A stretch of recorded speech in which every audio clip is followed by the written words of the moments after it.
WWE SummerSlam is becoming a two-night event. Plus, we have an update on Jim Ross following his hospitalisation yesterday and a return update for Kenny Omega. It's all in the Cultaholic Wrestling news right now. Despite the fact that we've had pouring rain in the UK for the last couple of days, summer is around the corner, as is SummerSlam. And two big bits of news around SummerSlam came out yesterday. One that pertains to this year's and one that pertains to SummerSlam in a couple of years' time. Yeah, so in a groundbreaking, some may say game-changing announcement, WWE revealed that SummerSlam 2026 will emanate from the US Bank Stadium in Minneapolis, Minnesota, and for the first time ever, SummerSlam will be a two-night event. So SummerSlam 2026 will be held on August 1st and August 2nd, obviously marking the first ever two-night SummerSlam. This is a game-changing moment here. It sure is, yeah. Now, the announcement comes as what many believe is a bit of a consolation prize for Minneapolis. Minneapolis were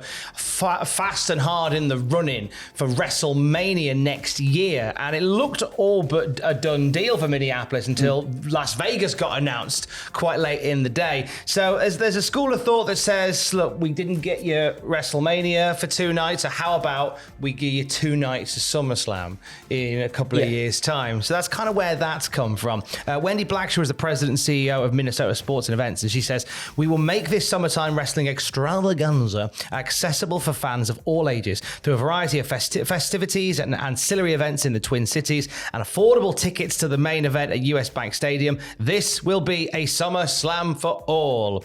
There is another interesting school of thought around this, Andrew Hodkinson. Yes. And it pertains to where WWE currently are.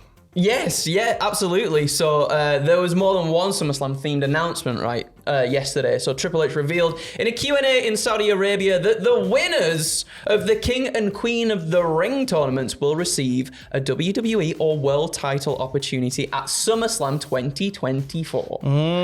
So that means we're going to see Gunther, who's going to face either Randy Orton or Tama Tonga in the final. And we've got Lyra Valkyria facing either Nia Jax or Bianca Belair. And whoever wins those, they're going to be in marquee matches at SummerSlam. Yay! Are we thinking Gunther I think in so. a title match? I mean, I feel like Gunther would benefit obviously more. Well, I say benefit more. He's already like a made man as it is anyway. But I feel like Gunther being the king of the ring just feels right as it is anyway. Randy Orton doesn't necessarily need that. However, I can also see Randy picking up the win there, and then Cody's next feud being with Randy Orton too. I would prefer to see Gunther though, to be fair. Yeah. What about you? I think I could, because Gunther's on Raw, so therefore Gunther would challenge, in theory, Damian Priest. But Damian Priest has to get past Drew McIntyre at Clash at the Castle. Exactly. So I imagine it would be Drew at that point. What if at SummerSlam, for the world title, we get Drew, Sheamus, Gunther?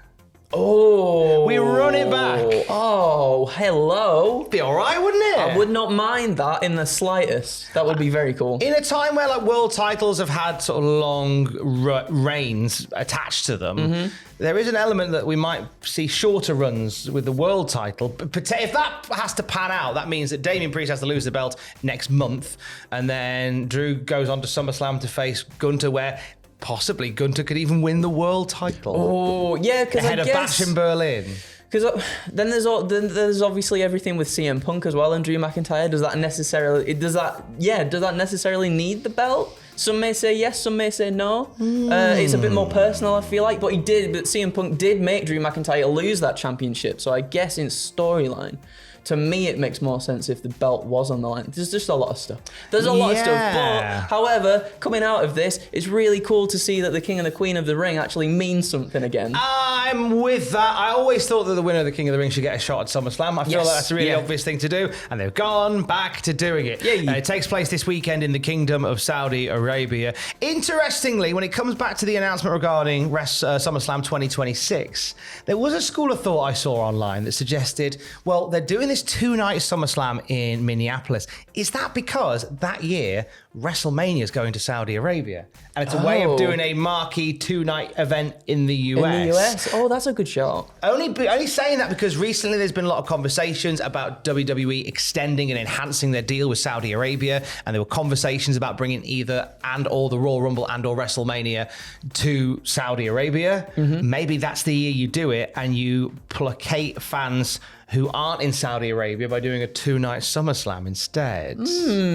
I can see that being a reason why they would do it. What do you think about like the other big four ones? Do you think they could eventually see themselves becoming a two-nighter? Because obviously you've got on the, I guess with Royal Rumble and Survivor Series, now these days, obviously we have the two Royal Rumbles, we have the women's and the men's, but also usually now, at least in the last few years, we've also had the women's War Games match and the men's War Games match too. Yeah, so in theory, you've got two matches that are replicated on one show that you could hold over two nights. Definitely with the Royal Rumble, you could see the women's Royal Rumble on night one, men's Royal Rumble on night two, or men's Royal Rumble on night one, women's Royal Rumble on night two, and give yourself a little bit of room for other matches around there, and of course, make a load of money. Yeah, that's it, isn't it? At the end of the day. Because that's what it's all about, that and the hokey cokey. Lots of conversations around the biggest party of the summer heading into this weekend. We're sending our very best wishes to good old JR Jim Ross. He announced on his socials that he was admitted to the emergency room yesterday due to a shortness of breath. He shared an update since then of himself being visited by his two angels, his daughters, in hospital. And we don't quite know yet how serious this is. JR in general has said despite having a skin cancer scare and despite having a hip replacement, he says he's in some of the best health that he has been in years recently. So this is potentially a bit of a setback, and we send nothing but love to JR. All the best in the world to Jim Ross on a full and speedy recovery. Talking of recoveries, Kenny Omega flavoured news from Fightful. Yeah, Sean Ross Sapp has learned that Kenny Omega underwent surgery last week to aid in the recovery of his diverticulitis. Omega underwent surgery in New York on May 16th, which is why some fans have posted pictures with him in the area. There are currently no creative plans for Omega in AEW at the time, and they're obviously expecting a lengthy recovery too. There was some question marks whether or not he would go the surgery route because it would obviously add loads more time to it, but he's making the right decision in taking that extra bit of time off. Absolutely. Interestingly, we recorded an episode of the Classic SmackDown review yesterday, did Matthew, Greg and I. You can hear that on the podcast feed this weekend. And we're in 2002 and Edge has just had his shoulder injury.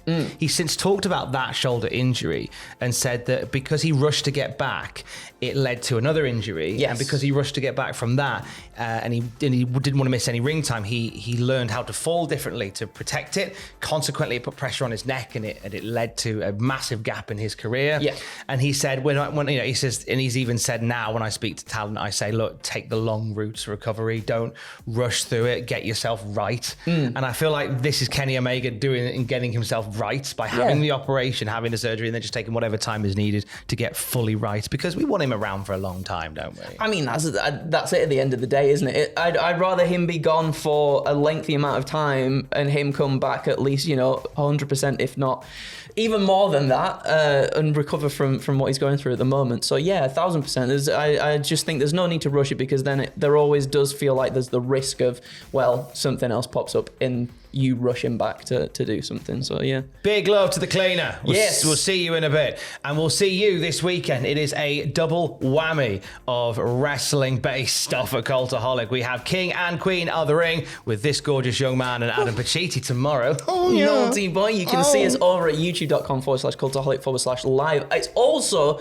I should note, that Fraser will be on Twitch tonight, 6 p.m. BST. He will be doing the live reactions to the SmackDown, because that's going live a lot earlier, obviously, because it's in Saudi Arabia times and everything. So Fraser will be live reacting to that as well. Nice. So as well as our very own gorgeous Fraser Porter on the Friday night, you got the gorgeous Adam and Andrew on Saturday night, and you got the gorgeous Ross Tweddle and myself on Sunday for AEW Double or Nothing. Live reactions out the wazoo this weekend at youtube.com/cultaholic/live, and a whole bunch of other great stuff as well. And for the very latest wrestling news throughout the weekend, you can check out cultaholic.com. Keys.